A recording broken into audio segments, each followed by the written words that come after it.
আমি এখান দিয়ে নামবো এবং নেমে এখান থেকে আমি চলে যাবো নিচের দিকে। একটু দেখতে পাচ্ছ রাস্তায় পুরো বরফ জমে গেছে। আমি এই রাস্তাটা নিজের হাতে তৈরি করেছি, তাও যেহেতু তুষারপাত হয়েছে তার জন্য এখান থেকে পুরো বরফ জমে গেছে রাস্তায়।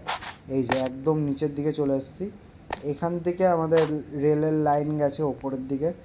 তো এই হচ্ছে হলো রেলের যাত্রা। তো এবার আমি যাব আমাদের ঘরে।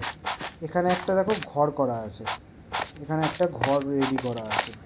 এই যে ঘরটা করা আছে এই ঘরের ভেতর যাব।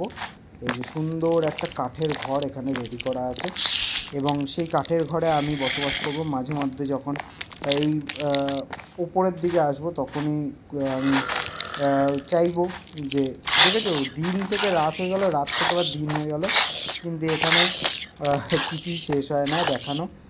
প্রচুর বড় এরিয়া, প্রচুর বড়। এরপরে আমাদের টার্গেট আছে, ও সরি আমি এই দিকটা